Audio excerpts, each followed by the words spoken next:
السلام علیکم ورحمۃ اللہ وبرکاتہ۔ الحمدللہ وکفا والصلاة والسلام علی عبادہ الذین اصطفیٰ، اما بعد فاعوذ باللہ السمیع العلیم من الشیطان الرجیم۔ انما یعمر مساجد اللہ من آمن باللہ والیوم الآخر، وقال النبی صلی اللہ علیہ وسلم احب البلاد الی اللہ تعالی مساجدها، اللہم صلی علی محمد وعلی آل محمد کما صلیت علی ابراہیم وعلى آل إبراهيم إنك حميد مجيد، اللهم بارك على محمد وعلى آل محمد كما باركت على إبراهيم وعلى آل إبراهيم إنك حميد مجيد۔ حمد و صلاة کے بعد ہر قسم کی تعریف، توصیف، کبریائی، بڑائی اللہ جل شانہ کے لیے خاص ہے، جو تمام جہانوں کا رب ہے۔ زمین و آسمان کو بھر دینے کے برابر درود و سلام خلیل کبریا احمد مجتبی محمد مصطفیٰ صلی اللہ علیہ وسلم کی ذات گرامی پر، جن کو اللہ نے تمام کائنات کے لیے رحمت بنا کر مبعوث فرمایا۔ میرے محترم بھائیوں، بزرگوں اور دوستوں، اللہ تعالیٰ جل شانہ کا یہ بہت بڑا احسان اور فضل اور کرم ہے کہ جس نے ہمیں ایک اہم فریضہ یعنی جمعہ کی نماز ادا کرنے کی توفیق عطا فرمائی، اور اس کے بعد اللہ تعالیٰ جل شانہ نے ہمیں اس دینی مجلس میں اللہ اور اس کے رسول صلی اللہ علیہ وسلم کی بات سننے کی توفیق عطا فرمائی۔ اللہ تعالیٰ جل شانہ ہمارے اس سارے کے سارے عمل کو اپنی بارگاہ میں قبول و منظور فرمائے۔ اللہ تعالیٰ جل شانہ ہمارا یہ سننا اور سنانا اپنی بارگاہ میں قبول فرمائے، اور جو کچھ کہا جائے، سنا جائے، رب کائنات مجھے بھی، آپ کو بھی، جہاں تک ہماری آواز جائے، سب کو عمل کرنے کی توفیق عطا فرمائے۔ آج کی ہماری جو گفتگو ہے، اس میں ہم مساجد کے احکام اور فضائل آپ دوستوں کے سامنے عرض کریں گے۔ مسجدیں یہ اللہ تعالیٰ جل شانہ کے گھر ہیں۔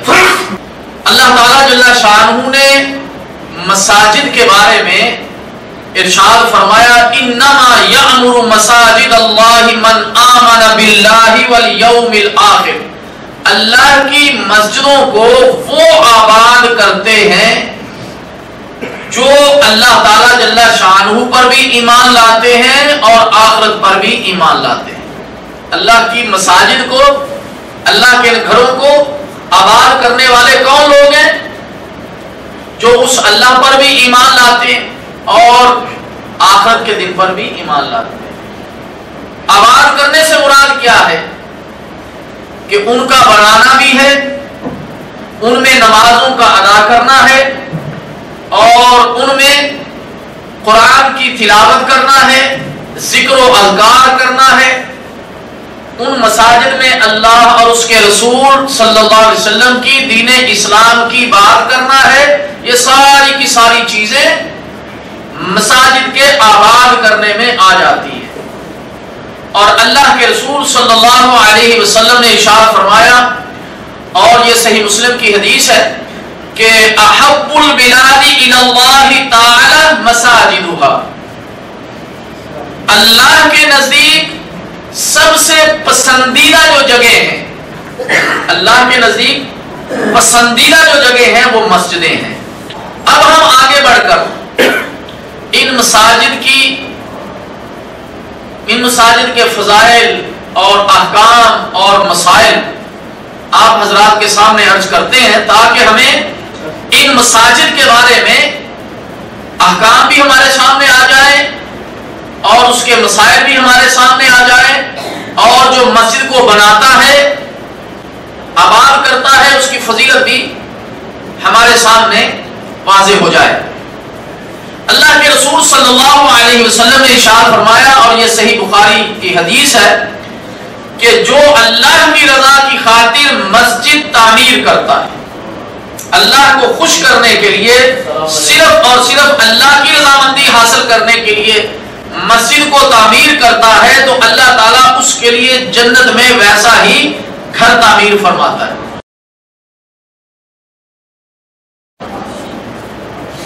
اللہ کی رضا کے لیے مسجد بنائی، اللہ تعالیٰ جل شانہ اس کے لیے جنت میں ایک گھر تعمیر فرماتا ہے۔ اور ایک اور حدیث ہے ابن ماجہ میں، سنن ابن ماجہ میں یہ حدیث موجود ہے، اللہ کے رسول صلی اللہ علیہ وسلم فرماتے ہیں، جس نے پرندے کے گھونسلے کے برابر، جس نے پرندے کے گھونسلے کے برابر یا اس سے بھی چھوٹی مسجد تعمیر کی، تو اللہ اس کے لیے جنت میں گھر بنائے گا۔ اب گھونسلے جتنی تو مسجد ہوتی نہیں، اس سے چھوٹی بھی مسجد نہیں ہوتی۔ اس سے مراد کیا ہے؟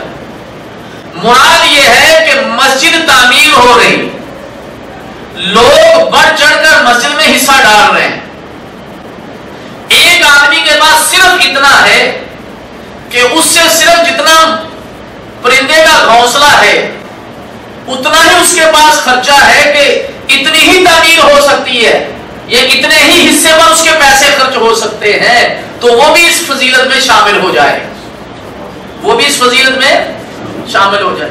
اس لیے کہ جب یہ حدیث ہمارے سامنے آئی کہ جو مسجد اللہ کا گھر مسجد بناتا ہے اس کو جنت ملے گی، جنت میں گھر ملے گا، تو آدمی سوچتا میرے اندر تو ہمت ہی نہیں ہے مسجد بنانے کی، اور اس وقت مساجد کے اوپر جو وہ لاکھوں روپیہ خرچ ہوتا ہے، جی میرے اندر تو ہمت صرف 100-200 روپے کی ہے، میں تو اتنے لاکھوں خرچ نہیں کر سکتا، جی۔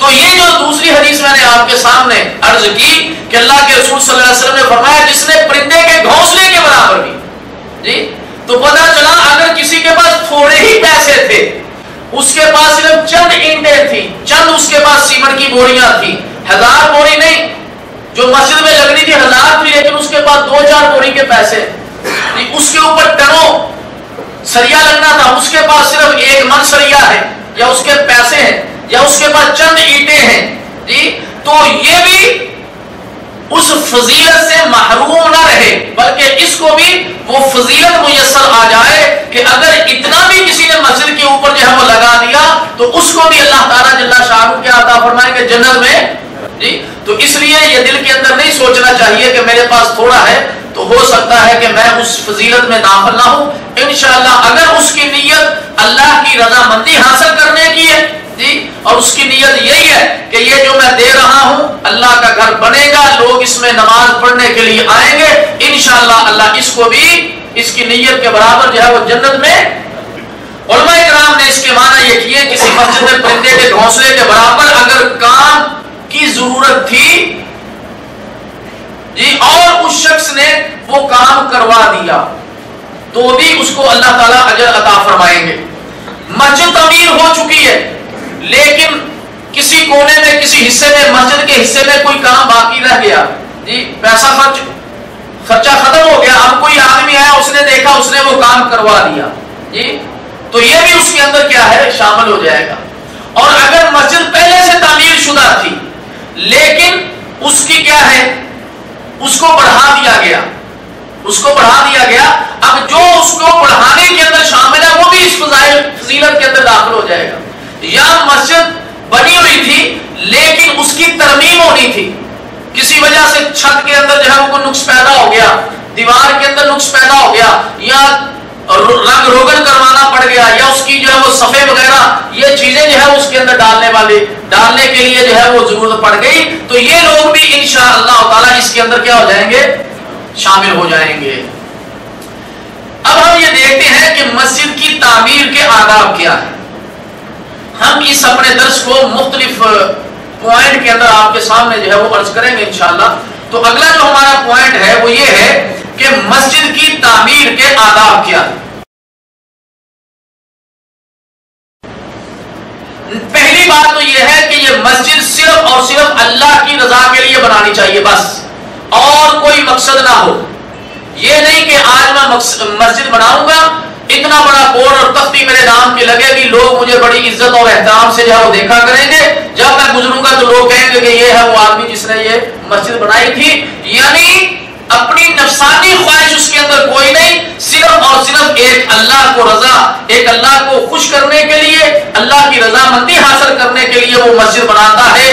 اللہ کے رسول صلی اللہ علیہ وسلم نے فرمایا، اور یہ حدیث سنن نسائی میں موجود ہے، فرمایا ان اللہ لا يقبل من العمل الا ما كان له خالصا وابتغي به وجهه، بلا شبہ اللہ تعالیٰ وہی عمل قبول کرتا ہے جو خالصتاً اس اللہ کو خوش کرنے کے لیے کیا گیا ہو، اس رب کی رضامندی حاصل کرنے کے لیے کیا گیا ہو۔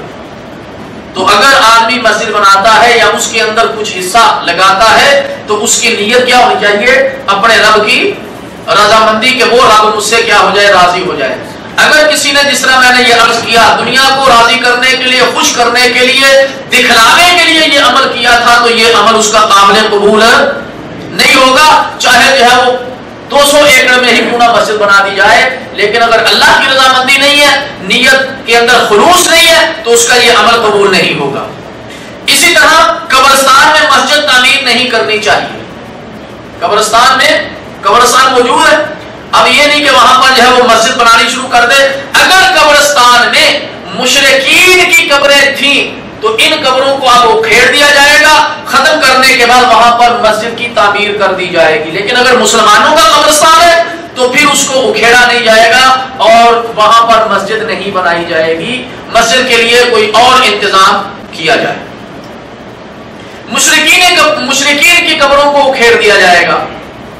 شاید آپ کے علم میں ہو کہ مسجد نبوی جہاں تعمیر کی گئی تھی وہاں مشرکین کی کچھ قبریں تھیں، اللہ کے رسول صلی اللہ علیہ وسلم کے حکم سے ان کو اکھیڑ دیا گیا، وہاں سے ان کو نکال دیا گیا اور وہاں پر جو ہے وہ مسجد نبوی کو تعمیر کیا گیا۔ صحیح بخاری میں یہ حدیث موجود ہے۔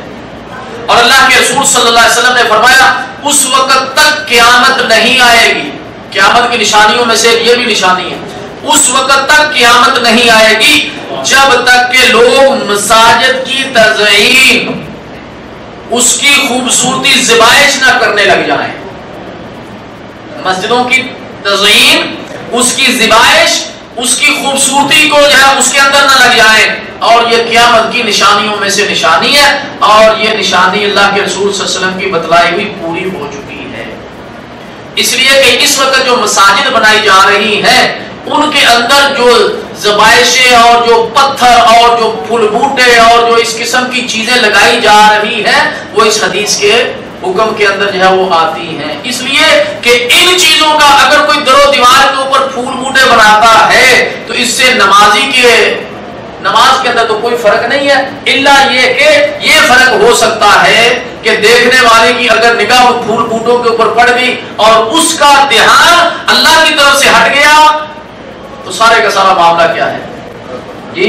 تو اس لیے مساجد کو سادہ ہونا چاہیے، مساجد کو کیا ہونا چاہیے؟ سادہ ہونا چاہیے۔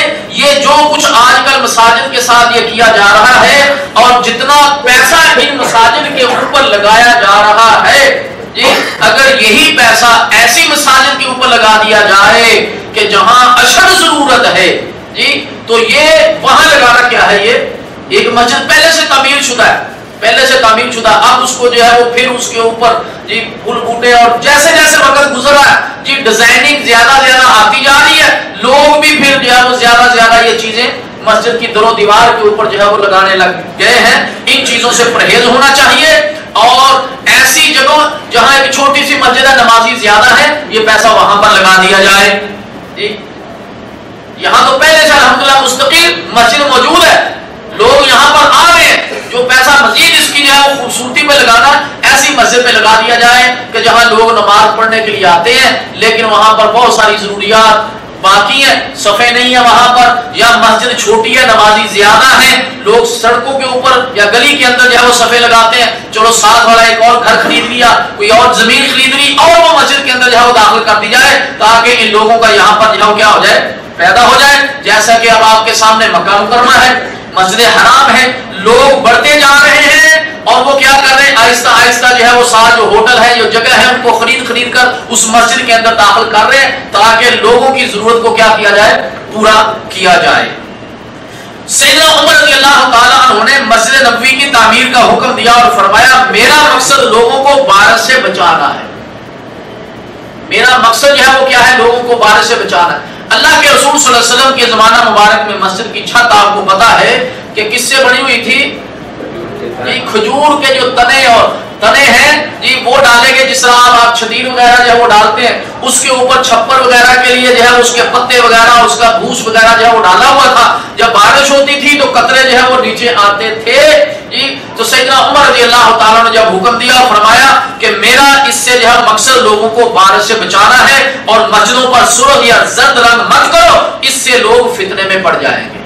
یہ رنگ جو ہے جی یہ نہ کیا کرو، اس لیے کہ لوگ جو ہے وہ اس رنگوں کی طرف ان کی نظر جو ہے وہ اٹھے گی اور ان کی جو توجہ ہے اللہ کی طرف ہونی چاہیے، اس سے وہ کیا ہو جائیں گے غافل ہو جائیں گے۔ صحیح بخاری میں موجود ہے۔ مسجد میں قالین وغیرہ بھی سادے ہونے چاہیے، مسجد میں قالین وغیرہ بھی سادے ہونے چاہیے، ان کے اوپر جو ہے وہ کوئی ایسے پھول بوٹے وغیرہ نہیں بنے ہونے چاہیے کہ جس کی وجہ سے آدمی نماز پڑھتے پڑھتے اس کی نگاہ جو ہے وہ ان کی طرف جائے اور بس پھر وہ انہی کے اندر جو ہے وہ گم ہو کر رہ جائے اور نماز کی طرف سے اس کا دھیان کیا ہے ہٹ جائے۔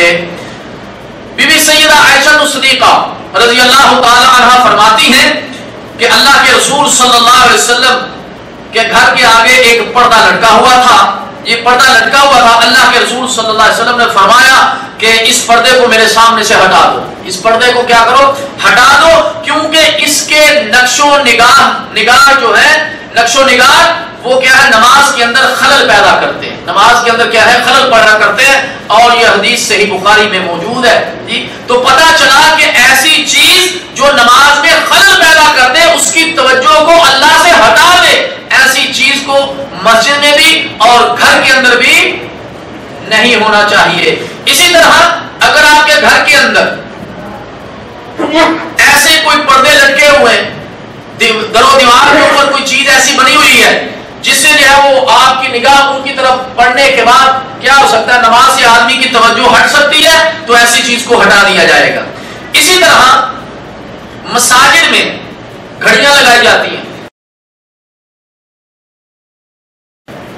بڑے بڑے ٹائم پیس لگائے جاتے ہیں، ایسے ٹائم پیس اگر ان کا مقصد تو صرف وقت دیکھ رہا ہے تو الحمدللہ کوئی اس کے اندر مذائقہ نہیں ہے، لگائے جا سکتے ہیں، لیکن اگر ایسے ٹائم پیس یا کلاک بڑے بڑے لگائے ہوئے ہیں جس سے ناقوس بجتا ہے، گھنٹیاں بجتی ہیں، تو ایسے جو یہ کلاک ہیں ان کو جو ہے گھڑیوں کو اتار دیا جائے گا۔ کیوں؟ اس لیے کہ یہ جو ناقوس بجتے ہیں، یہ جو گھنٹے کے اوپر جو ہے وہ ٹن ٹن یا اس طرح کی مختلف قسم کی موسیقی کی آوازیں جو ہے وہ پیدا ہوتی ہیں، یہ جائز نہیں ہے، اس لیے کہ یہ چیزیں عیسائی اور یہودی اپنے گرجے گھروں کے اندر جو ہے وہ لگاتے تھے، وہ عبادت کے وقت جو ہے وہ گھنٹے ان کے جو ہے وہ بجتے تھے، تو یہ ہمارے مسلمانوں کے لیے جائز نہیں ہے کہ وہ کیا کریں مساجد کے اندر ایسی گھڑیاں یا ایسے کلاک استعمال کریں جس سے جو ہے وہ گھنٹے کے بعد آدھے گھنٹے کے بعد 12 بجے تو 12 گھنٹے بج رہے ہیں، 6 بجے تو 6 گھنٹے بج رہے ہیں، کوئی بھی ایسا موسیقی والا جو ہے سسٹم نہیں ہونا چاہیے جس سے جو ہے وہ مسجد کے اندر عبادات میں بھی اور اس کے آداب و احترام کے اندر بھی جو ہے وہ خلل واقع ہو۔ اسی طرح کسی تہوار کے موقع پر مساجد میں لائٹنگ کرنا، وہاں پر جھنڈیاں لگانا، وہاں پر جو ہے وہ پھول وغیرہ لگانا، اسی طرح وہاں پر قمقمے وغیرہ لگانا، یہ بھی ناجائز ہے، یہ بھی کیا ہے ناجائز ہے، اس لیے کہ اس سے گرجا گھروں کی مشابہت ہوتی ہے، اس سے گرجا گھروں کی مشابہت ہوتی ہے، اس لیے کہ عیسائی اپنے گرجا گھروں میں یہ چیزیں استعمال کیا کرتے ہیں، عیسائی اپنے گرجا گھروں میں یہ چیزیں استعمال کیا کرتے ہیں۔ آج مسلمانوں نے بھی ان کے دیکھا دیکھی وہ جو اپنے گرجا گھروں میں کرتے ہیں، یا اسی طرح ہندو جو ہے وہ اپنے کیا ہے ان کے ہوتے یار یہ مندر وغیرہ، یہ جو مندر وغیرہ کے اندر یہ جھنڈیاں لگانا، یہ کپڑے باندھنا اور اس قسم کی جو چیزیں لگاتے ہیں، وہی آج مسلمانوں نے اللہ کے گھر یعنی مساجد کے اندر یہ چیزیں کرنا شروع کر دی ہیں، تو اس لیے یہ بھی مساجد کے آداب کے کیا ہے، یہ خلاف ہے۔ اسی طرح مسجدیں بن گئی، اب مسجد بنانے کے بعد یہ نہیں کہ اب اس کو چھوڑ دیا جائے، نہیں، بلکہ اب مسجد کی خبر گیری بھی کرنی چاہیے۔ مسجد بنانے کے بعد جی اس کی خبر گیری بھی کرنی چاہیے، یہ نہیں کہ مسجد بنا دی ہے بس اب کوئی اس کی دیکھ بھال کرنے والا نہیں ہے، اب کرتے کرتے جو ہے وہ مسجد جو ہے وہ ویران ہونا شروع ہو گئی ہے، کہیں گند پڑا ہوا، کہیں جو ہے وہ گھاس پھوس پڑی ہوئی ہے، کہیں پاؤں کے ساتھ لگا ہوا گند، مختلف قسم کی گند و غبار وہاں پر پڑی ہوئی ہے، نہیں، اب مسجد بنانے کے بعد اس کی جو ہے وہ خبر گیری بھی کرنی چاہیے۔ اور جس طرح میں نے یہ ابھی آیت مبارکہ آپ کے سامنے تلاوت کی تھی سورہ توبہ کی آیت نمبر جو ہے وہ 18، انما یعمر مساجد اللہ من آمن باللہ والیوم الآخر، کہ اللہ کی مسجدوں کو وہی آباد کرتے ہیں جو اللہ پر بھی ایمان لانے والے ہیں اور آخرت کے دن پر ایمان لانے والے ہیں، آباد کرتے ہیں۔ اس سے مراد یہ بھی ہے کہ اس کی صفائی و ستھرائی کرتے ہیں تاکہ لوگ جو ہے وہ اس کے اندر کیا آ جائیں، نماز پڑھنے کے لیے جو ہے وہ آئیں۔ اب مسجد کے اندر گند پڑا ہوا ہے، صفحے خراب ہے، قالین بچھے ہوئے لیکن ان کی صفائی ستھرائی نہیں ہے، گند و غبار جو ہے وہ پڑی ہوئی ہے، اب آدمی نماز پڑھنے کے لیے جو آتا ہے ظاہر ہے اس نمازی کو کیا ہوگی، تکلیف ہوگی، اس نمازی کو تکلیف ہوگی۔ تو نماز مسجدوں کو آباد کرنا ہے، مسجدوں کی صفائی سے ستھرائی سے، اور اس کے اندر جو ضروریات کی چیزیں ہیں، مثلا ٹوٹیاں ہیں، پانی کا انتظام ہے، یا ٹھنڈے پانی کا نمازیوں کے لیے انتظام ہے، یا آج کل جو ہے وہ ہوا کا انتظام ہے، پنکھے ہیں، کولر ہے، یہ چیزیں جو ہے وہاں پر لگائی جاتی ہیں تاکہ یہ مسجد کیا ہو جائے، آباد ہو جائے۔ مسجد کی صفائی اور اس میں خوشبو کا انتظام بھی کرنا چاہیے، جس طرح ابھی میں نے بتایا، کوئی آدمی جی انتظامیہ کو چاہیے کہ وہاں پر کوئی آدمی خادم جو ہے وہ رکھے جو کیا کرے، مسجد کی صفائی ستھرائی کرے، جی جھاڑو وغیرہ پھیرنا ہے، آج کل جو ہے وہ مشینیں آ گئی ہیں، مکنیسہ وغیرہ وہ پھیرنا ہے تاکہ گند و غبار وہاں پر جو ہے وہ ختم ہو جائے۔ اس لیے اسی طرح مسجد کے اندر جو ہے وہ خوشبو وغیرہ لگانا، عطر وغیرہ جو ہے وہ لگایا جا سکتا ہے تاکہ وہاں پر آنے والے لوگ جو ہے وہ اس سے کیا ہے مستفید جو ہے ہو سکیں۔ بی بی عائشہ صدیقہ رضی اللہ تعالیٰ عنہ فرماتی ہیں، اور یہ حدیث سنن ابی داؤد میں موجود ہے، وہ فرماتی ہیں اللہ کے رسول صلی اللہ علیہ وسلم نے حکم دیا کہ محلے میں مسجدیں بناؤ، محلوں میں کیا کرو، مسجدیں بناؤ، انہیں صاف کرو اور وہاں پر خوشبو کا انتظام کرو، وہاں پر خوشبو کا انتظام کرنے کا بھی اللہ کے رسول صلی اللہ علیہ وسلم نے حکم دیا ہے۔ تو یہ چیزیں مسجد بنانے کے بعد یہ وہاں پر ہونی چاہیے۔ لیکن یہاں پر میں بات روک کر آج بڑے ہی دکھ کے ساتھ یہ میں بات عرض کر رہا ہوں کہ خادم نہیں رکھا جاتا مسجد کے اندر، مسجد کے اندر لوگ خادم نہیں رکھتے، بلکہ وہ جو امام ہے، امام مسجد، اسی کو جو ہے وہ صفائی پہ بھی لگا دیا ہے۔ اب وہ بیچارہ اذان بھی وہی دے رہا ہے، صفائی بھی وہی کر رہا ہے، مسجد کھولنی بھی اسی کی ڈیوٹی، جھاڑو پھیرنا بھی اسی کی ڈیوٹی، اذان دینا بھی اسی کی ڈیوٹی، اور اسی طرح جو ہے نماز پڑھانا بھی اسی کی ڈیوٹی، بچے پڑھانا بھی اسی کی ڈیوٹی، جمعہ پڑھانا بھی اسی کی ڈیوٹی، جی اس کے بعد عیدین آ جائیں وہ بھی اسی کی ڈیوٹی، اگر کسی کے گھر میں بچہ پیدا ہو گیا اذان دینے کی اس کی ڈیوٹی، اگر کوئی مر گیا جنازہ پڑھانے کی ڈیوٹی بھی اس کی، پھر کہتے ہیں مولوی کا کام کیا ہے، یہ تو فارغ ہے، جی کہتے ہیں جی مولوی تو فارغ ہے، اس کا تو کوئی کام ہی نہیں، ملا کی دوڑ مسجد تک۔ اب یہ جو میں نے کام گنوائی یہ تھوڑے کام ہے یار، جی مسجد کا کھولنا، اس کے بعد مسجد کی صفائی، صفحے وغیرہ درست کرنا، اس کے بعد پھر اذان دینا، پھر اس کے بعد امامت کروانا، پھر بعد میں آپ کے بچے پڑھانا، پھر اس کے بعد جمعہ ہے، جمعے کی تیاری کوئی ایسے ہی ہو جاتی ہے، آخر اس نے جو ہے مراجعہ کرنا ہے کتابوں کا، اس نے جو پڑھنا ہے، ایک مواد اکٹھا کر کے اس کو جو ہے پڑھنے کے بعد پھر آپ کے سامنے قرآن اور حدیث کو رکھنا ہے، جی اس کے بعد اگر بچہ پیدا ہو جائے آؤ جی مولوی صاحب اذان دے دو، اور اگر جو ہے وہ کسی کی فوتگی ہو جائے آ جاؤ جی مولوی صاحب کیا کر لو جنازہ پڑھا دو، یہ ساری کی ساری چیزیں مولوی کے ذمہ لگائی ہوئی ہیں۔ اگر وہ اللہ کی رضا کے لیے مسجد کی صفائی کر رہا ہے انشاءاللہ وہ اجر پائے گا، لیکن مسجد میں خادم ہونا چاہیے جو خاص اس کی ڈیوٹی یہی ہو کہ کیا کرے، وہ مسجد کی صفائی ستھرائی اس کی دیکھ بھال کرے، وقت کے اوپر جو ہے اس کو بند کرے، وقت کے اوپر اس کو جو ہے وہ کھولے، جی اسی طرح حمامات ہیں ان کی صفائی وغیرہ جو ہے وہ کرے۔ اب یہ نہیں ہے کہ ادھر جو ہے وہ تمہارا امام ہے، ادھر وہ آپ کے جو ہے وہ لٹرینوں کی وہ صفائی بھی کر رہا ہے، جی اگر کوئی اللہ کی رضا کے لیے کوئی آدمی کرتا ہے تو انشاءاللہ اس کو اجر ملے گا، لیکن انتظامیہ کو حیا کرنی چاہیے، جی کہ اس کے لیے ان کو علیحدہ آدمی کا انتظام کرنا چاہیے جو یہ سارے کے ساری دیکھ بھال جو ہے وہ کرے. اسی طرح مؤذن جو ہے ایک اسپیشلی طور پر اگر اللہ نے ان کو اتنا پیسہ دیا ہے جی،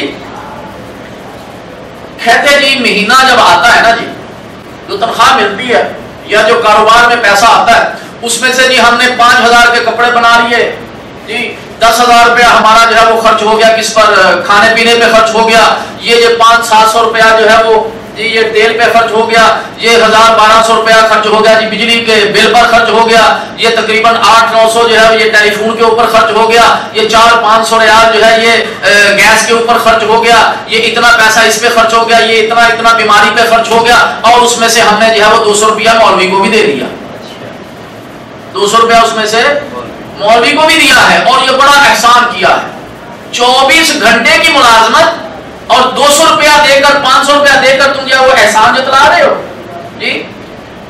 اگر یہی ڈیوٹی تمہیں سپرد کر دی جائے، یہی ڈیوٹی تمہارے سپرد کر دی جائے، کیا تم اتنے میں 24 گھنٹے کی ملازمت اختیار کر لو گے جی؟ اپنے لیے تو تم ہزاروں روپیہ کہتے ہو کہ اتنی ہماری تنخواہ ہونی چاہیے اور یہ ہمارے لیے سہولیات ہونی چاہیے، اور جو ہے جو آپ کے لیے دینی تعلیم کا انتظام کر رہا ہے، نماز کا انتظام کر رہا ہے، اس کے لیے جو ہے وہ کہتے جا بچے اپنے کو 10 روپے دے کر جا مولوی دے آئے. انا للہ و انا الیہ راجعون.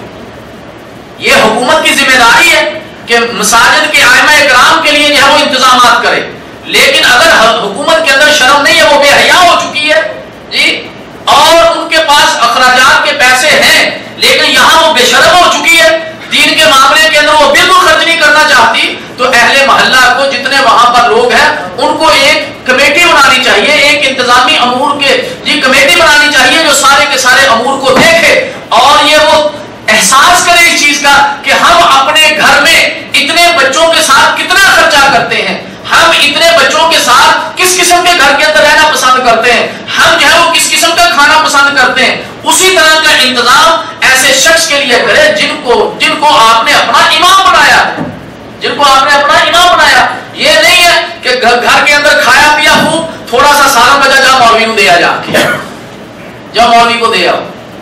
وہ آپ کے بچوں کا استاد ہے، وہ آپ کا امام ہے، وہ آپ کا امام ہے، آپ کے بچوں کا استاد ہے جی. کم از کم اتنا تو احترام ہونا چاہیے کہ جس طرح کا آپ خود کھا رہے ہیں اسی طرح کا جو ہے وہ اس کو کھلائیے، جس طرح کی آپ نے رہائش استعمال کر رہے ہیں اسی طرح کی اس کے لیے رہائش بھی کیجیے.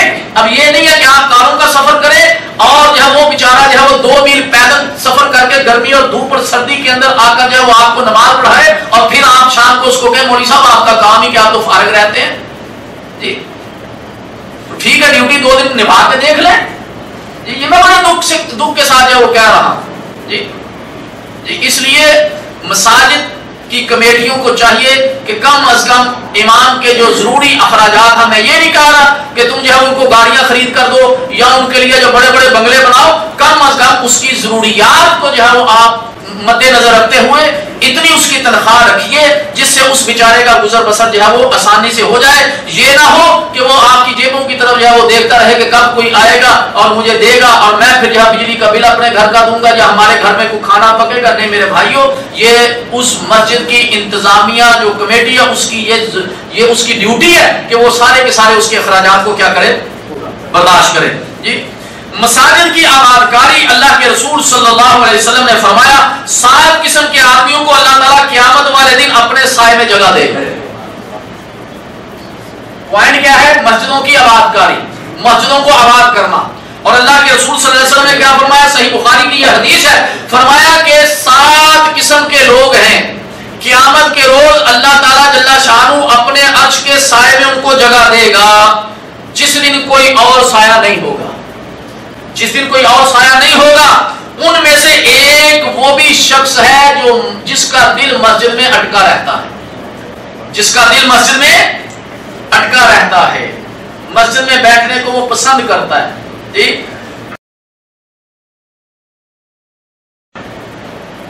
مطلب کیا ہے؟ یہ نہیں کہ مسجد کو ہاتھ لگایا اور بھاگ گئے جی.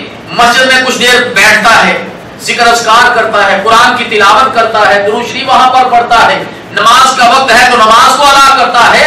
تو ایسا آدمی قیامت کے روز جب اور کوئی سایہ نہیں ہوگا وہ اللہ کے